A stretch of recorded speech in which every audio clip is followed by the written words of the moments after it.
Aniruddha. In fact, we have a small preview of the kind of protests that we've seen across India, across Northeast. You've just mentioned the different cities where we've seen protests. As we speak, the protests are still on in Guwahati, where Aniruddha is broadcasting live from. He's reporting live from there.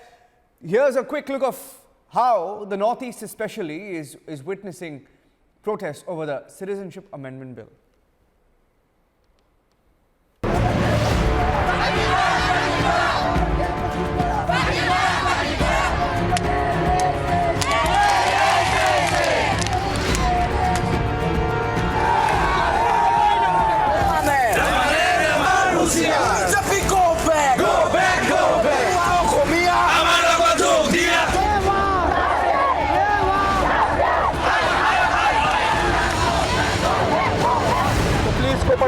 And get into the west.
Back to the live pictures of the protests from Guwahati. Now, those are the live pictures of the protests that continue in Guwahati, like we have seen in different parts of Assam and also the Northeast. Let me go back to Aniruddha, who takes us through what's happening here while he talks us over these pictures and the protests that continue since this morning. Aniruddha, more and more groups coming out and joining these protests. But on the floor of the House yesterday, the Home Minister made a statement that most of the states are on board. At least the governments in these states in the Northeast are on board. He spoke about how Manipur would now get a legislation on inner line permit. But otherwise, there are 3 states where inner line permit already exists. Assam, some parts won't be affected. But of course, the larger question remains on whether all concerns have been addressed in northeastern states.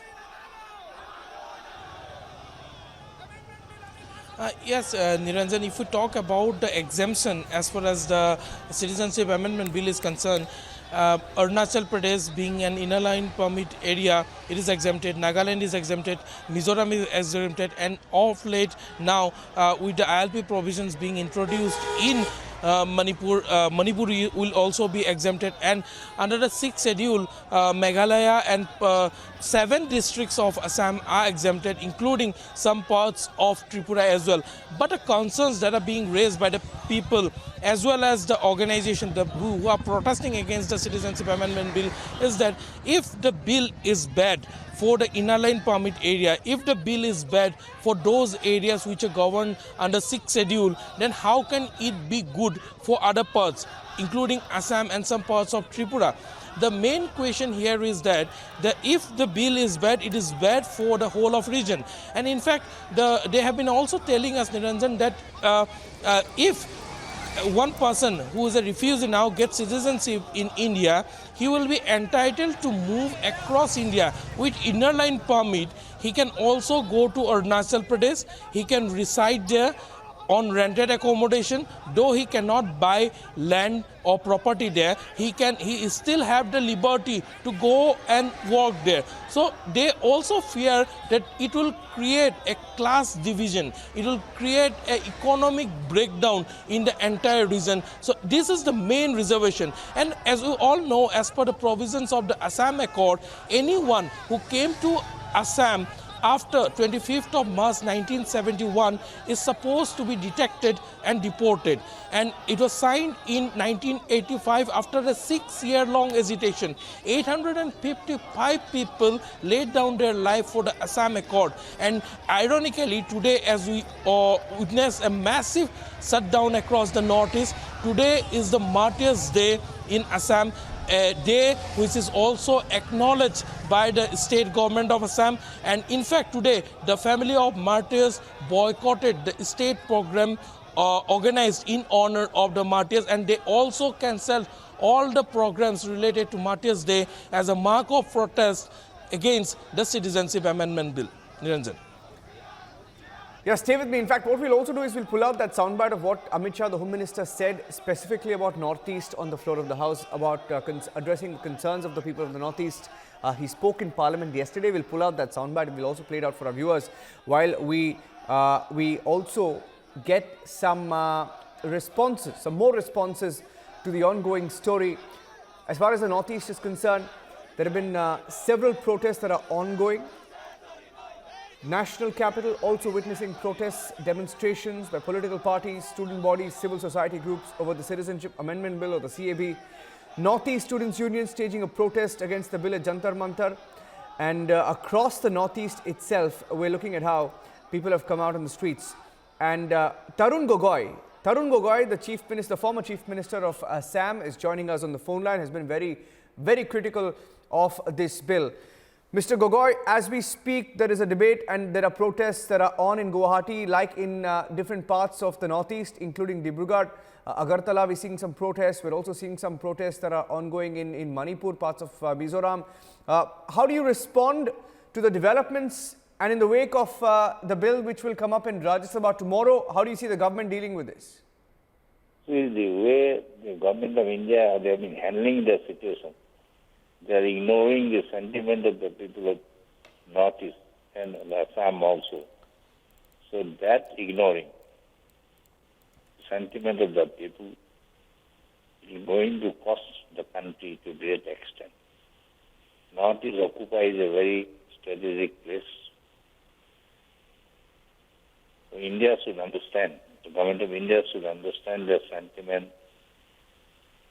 of the people, their hopes and aspirations, the way the people had come out the streets, even after the bill passed throughout the Northeast, Assam also, to every nook and corner, everybody on our own, they come out to the streets. So that is a clear indication that people are very much dead against the bill. People of Assam and the whole of the Northeast, they have realized it will definitely affect their own culture, language, heritage. So the government of India, and particularly the BJP government, should not ignore the sentiment of the people of Assam, and particularly though they have given assurance that except the Assam, most of the states will be exempted because of the inner line permit or other provision of that. Right? That's why Assam also is going to be a dumping ground. Earlier also, it is the state of Assam, after Pakistan's lakhs of refugees, Assam gave shelter to them. And after the Assam Accord also, till 71, 24th of March, Assam accommodated a large number of immigrants, illegal immigrants. And today there is no land, no jobs available. So in such a situation, to again bring another few lakhs of people, it definitely is a great, not only a burden, it is against our constitutions. It is a divisive policy. Assam is a peaceful state. We have been living with our Muslim brothers and sisters amicably, and we want that the citizenship should not be determined on basis of religions. Beside also Assam Accord. Assam Accord, we have taken the burden up to 71. Whereas in India it is up to 51. So in such a situation, if you again, the government want to dump those people, illegal immigrants, definitely there will be great protest. people are coming up, and the way the people have come out, it is a clear indication there is a great resentment, and you should not ignore it. More you ignore it, it will cost you. You should listen to it. Otherwise, people will come here. You don't think that people will accept it. People will not accept it, whatever strength you might have. So, sooner the government realize the sentiment of the people of Assam is better. So I still appeal the government of India to withdraw, or we just don't pass it. Otherwise, there will be more turmoil, more disturbance. But Mr. Gogoi, if I can just ask you a question, in Assam, Yeah. we know that the tribal district is exempt from the citizenship bill. And we also know that the people of the Barak Valley want the citizenship amendment bill. So isn't Assam also split on... No, look here, Barak also doesn't want majority. Barak also majority. They don't want it. Who says the Barak want it? No. Even Manipur has been exempted. Mizoram is exempted. Why there has been so much of agitation? Yes, government has supported it. In spite of the exemption of the Manipur and Meghalaya or others, there are also the students or other bodies, they have come out in the protest. So that's why. So otherwise also, it is exempt only to the three, or no, we have got a 3 or 6 schedule. Otherwise also, they are exempted. Not they are exempted. You see, I cannot also buy a land in the 6th schedule in Assam also. Forget about the new entrance of new Indian citizens. Forget about, I cannot buy. Not only that, even the tribal bill also. Forget about 6th schedule. They don't know, I don't know whether the government of India knows or not. Not only 6th schedule, even the tribal built and block. Nobody, even the same area, who don't want our tribal, they cannot buy land. Okay, Mr. Gogoi, let's see where the story goes and what happens in Rajya Sabha tomorrow, because it's going to be a very close number game, Mr. Gogoi. As of now, it's even Steven. Sorry, you were saying something. You want to make a point? You see, yes, they are going to be tough. But even then, you see, they will try their best. They are in the power. They will use all the money and other means to win over it. Even if it is passed. Even. You're confident it will pass? Are you confident it will pass? I don't know. I say if it is passed. Even then, the movement will not die. The movement will, according to my assessment, the movement will be much more serious. We will fight it, and people of Assam have determined to fight it not only what we call the court, Supreme Courts or legal courts, they will